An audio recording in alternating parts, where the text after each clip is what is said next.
نحمده ونصلي على رسوله الكريم اما بعد فاعوذ باللہ من الشیطان الرجیم بسم اللہ الرحمن الرحیم۔ محترم سامعین اکرام، السلام علیکم ورحمۃ اللہ۔ ہم آج جنت کے دریاؤں اور نہروں کے بارے میں سورہ محمد کی آیت نمبر 15 کا مطالعہ کریں گے۔ فرمایا گیا مثل الجنت التی وعد المتقون، مثل الجنہ یعنی اس جنت کی مثال التی وعد المتقون جس کا وعدہ کیا گیا ہے پرہیزگاروں سے۔ اس کی مثال کیسی ہے؟ فیہا انہار، اس میں دریا ہے۔ نہر عربی زبان میں دریا کو بولتے ہیں، جیسا کہ دریا نیل کو نہر نیل بولا جاتا ہے۔ تو فیہا انہار، اس میں دریا ہیں، من ماء، پانی کے، غیر آسن، جو صاف ستھرا ہے، نتھرا ہوا ہے۔ غیر آسن یعنی جو متغیر نہیں، جس کا رنگ، ذائقہ اور بو بدلی نہیں ہوئی ہے، صاف ستھرا ہے، نتھرا ہوا پانی ہے۔ وَأَنْهَارٌ مِّن لَبَنٍ، اور اس میں دریا ہیں دودھ کے، لم یتغیر طعمہ، جس کے مزے میں کوئی تغیر نہ آیا ہوگا، یعنی جس کے مزے میں ذرا فرق نہ آیا ہوگا۔ وَأَنْهَارٌ مِّن خَمْرٍ، اور اس میں دریا بہتے ہیں شراب کے، لذةً للشاربین، جو پینے والوں کے لیے لذیذ ہوگی۔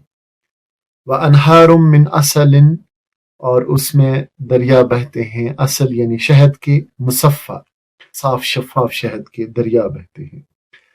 وَلَهُمْ فِيهَا، اور اس میں ان کے لیے ہے، یعنی اہل جنت کے لیے جنت میں ہے، من کل ثمرات، ہر طرح کے پھل، وَمَغْفِرَةٌ مِّن رَبِّهِمْ، اور ان کے رب کی طرف سے مغفرت۔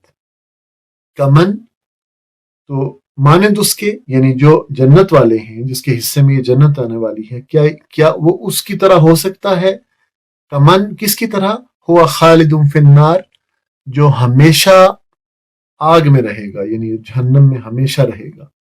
وسقو، اور ان جہنمیوں کو پلایا جائے گا، ماءً، پانی، حمیمہ، کھولتا ہوا پانی، نہایت گرم پانی، ایسا گرم پانی پلایا جائے گا، فقطع امعاءہم، جو ان کی آنتیں تک قطع کر دے گا، یعنی کاٹ ڈالے گا۔ تو دیکھیں سورہ محمد کی 15 نمبر آیت ہے، جس میں جنت کے جو دریا ہیں ان کا تذکرہ کیا گیا ہے۔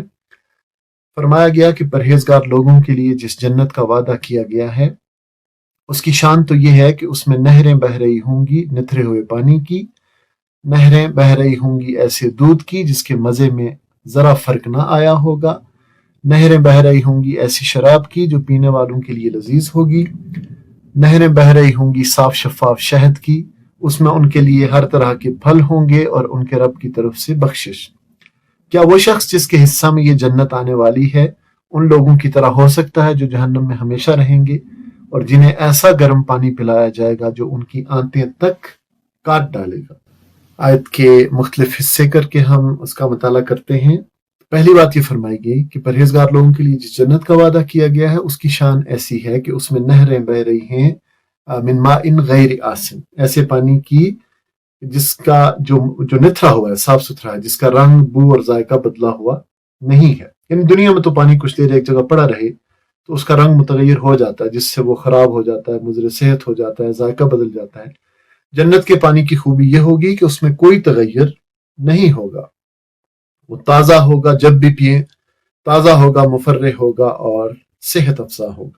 دوسری بات کہے گی وَأَنْهَارٌ مِّن لَبَنٍ لَمْ يَتَغَيَّرْ طَعْمُهُ، کہ ایسے دودھ کی نہریں بہہ رہی ہیں جس کا طعم، جس کا ذائقہ بدلا نہ ہوگا۔ دنیا میں تو دیکھیں نا، گائے، بھینس، بکری، ان کے تھنوں سے نکلتا ہے دودھ، تھوڑی دیر رکھیں تو پھٹ جاتا ہے، خراب ہو جاتا ہے، بدبو آنے لگتی ہے۔ لیکن جنت کا دودھ چونکہ جانوروں کے تھنوں سے نہیں نکلے گا بلکہ اس کے دریا ہوں گے، اسی لیے جس طرح وہ نہایت لذیذ ہوگا، خراب بھی نہیں ہوگا، یعنی لذیذ بھی بہت ہوگا لیکن خراب کبھی نہیں ہوگا۔ تیسری بات، دنیا میں جو شراب ہے وہ تو تلخ، بدبودار، بدمزہ، اور انسان اسے پی کے حواس باختہ ہو جاتا ہے، اول فول بکنے لگتا ہے، اپنے جسم تک کا ہوش نہیں رہتا، رشتوں کا ہوش نہیں رہتا۔ جنت کی شراب دیکھنے میں حسین، ذائقے میں اعلیٰ اور نہایت خوشبودار ہوگی، اور اسے پی کر کوئی انسان نہ بہکے گا بلکہ ایسی لذت و فرحت محسوس کرے گا جس کا تصور اس دنیا میں ممکن ہی نہیں۔ جنت کی شراب میں دنیا کی شراب کی کوئی خرابی نہیں ہوگی، نہ سر درد ہوگا، نہ چکر، نہ بدبو، نہ ذائقے کی تلخی، نہ عقل پر پردہ اور نہ کوئی اور خرابی. جیسا کہ سورہ واقعہ اور سورہ طور کی آیات آپ کے سامنے ہیں.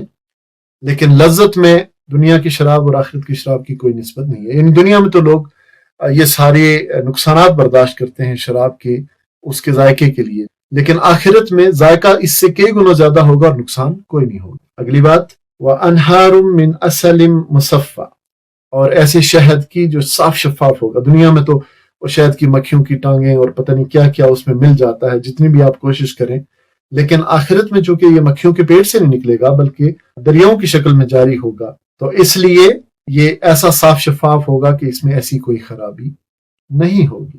اور پھر فرمایا گیا کہ ان کے لیے ہر طرح کے پھل ہیں اور مغفرت ہے ان کے رب کی طرف سے. اب ذرا چشم تصور میں لائیے کہ جنت کا کوئی باغ ایسا نہیں ہے جس میں یہ دریا نہ بہہ رہے ہوں، اور دنیا میں بھی حسین ترین خطے وہی ہیں جہاں بہتا پانی ہو اور وافر ہو. تو وہ کیسی حسین کیسی خوبصورت سرزمین ہوگی جہاں ایک طرف تو گھنے سرسبز باغات ہیں اور جہاں ہیرے موتیوں سونے چاندی کے محل ہیں جن کے نیچے نہریں بہتی ہیں. اور کون سی نہریں بہتی ہیں؟ صاف ستھرے پانی کی، سفید رنگ کے دودھ کی، شہد کی اور قسم قسم کے رنگوں کے طرح طرح کے شربتوں کے دریا وہاں بہتے ہیں. اس نظارے کو ذرا چشم تصور میں لانے کی کوشش کریں. قسم قسم کے پھل ہیں، کیسی زندگی ہوگی. کوئی محتاجی نہیں، صحت ہے، جوانی ہے، بڑھاپا نہیں، بیماری نہیں، فساد نہیں، موت نہیں، کھانے پینے کو بکثرت میسر ہے. تو کیسی خوبصورت زندگی کا، کیسے خوبصورت مقام کا تصور ہمارے ذہن میں آتا ہے. اور فرمایا گیا کہ ہر طرح کے پھل ہوں گے. تو ایک جگہ قرآن میں یوں آیا ہے کہ وَأُتُوا بِهِ مُتَشَابِهًا، جو اہل جنت ہیں وہ کہیں گے کہ ہمیں دنیا میں بھی اسی قسم کے، یعنی وہ متشابہ ہوں گے، ملتے جلتے ہوں گے دنیا کے پھلوں سے. لیکن اب دیکھیں جس اللہ نے وہاں دریا پیدا کیے ہیں دودھ کے اور شہد کے اور شربتوں کے، کیا پتا وہاں اللہ نے ایسے درخت بھی پیدا کیے ہوں جو دودھ اور شہد اور شربتوں سے سیراب کیے جاتے ہوں اور جن کے پھلوں میں بھی ان کا اثر جاتا ہو. سوچیے اگر ایسا ہوگا تو ان درختوں کے پھلوں کا ذائقہ کیسے ہوگا. اور غور کریں کہ جو اللہ پانی کے دریا بہا سکتا ہے، کیا اس کی قدرت کاملہ دودھ شہد اور شربتوں کے دریا نہیں بہا سکتی؟ یہ ساری چیزیں بھی تو اللہ ہی کی پیدا کی ہوئی ہیں اس دنیا میں. جو کم مقدار میں پیدا کر سکتا ہے اسے مقدار بڑھانے میں کتنی دیر لگے گی؟ یقیناً اللہ تعالیٰ ہر چیز پر قدرت رکھتا ہے. ترمذی کی ایک حدیث مبارکہ میں آیا ہے کہ نبی صلی اللہ علیہ وسلم نے فرمایا کہ ان فی الجنت بحر الماء و بحر الاصل و بحر اللبن و بحر الخمر ثم تشقق الانہار بعد، کہ جنت میں پانی کا سمندر ہے، شہد کا سمندر ہے، دودھ کا سمندر ہے اور شراب کا سمندر ہے، اور پھر بعد میں ان سے نہریں پھوٹتی ہیں. اسی لیے حدیث مبارکہ میں آتا ہے کہ نبی صلی اللہ علیہ وسلم نے فرمایا، صحیح بخاری کی حدیث ہے کہ جب بھی تم سوال کرو تو جنت الفردوس کی دعا کرو، یعنی اللہ سے جنت الفردوس مانگو، اس لیے کہ وہ جنت کا درمیانہ اور اعلیٰ درجہ ہے اور وہیں سے جنت کی نہریں پھوٹتی ہیں اور اس کے اوپر رحمان کا عرش ہے. اللہ تعالیٰ ہمیں بھی یہ نعمتیں نصیب فرمائے.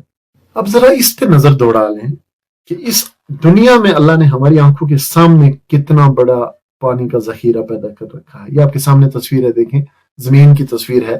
پانی بہت زیادہ ہے، خشکی بہت کم ہے. 3 حصے پانی ہے، 1 حصہ خشکی ہے.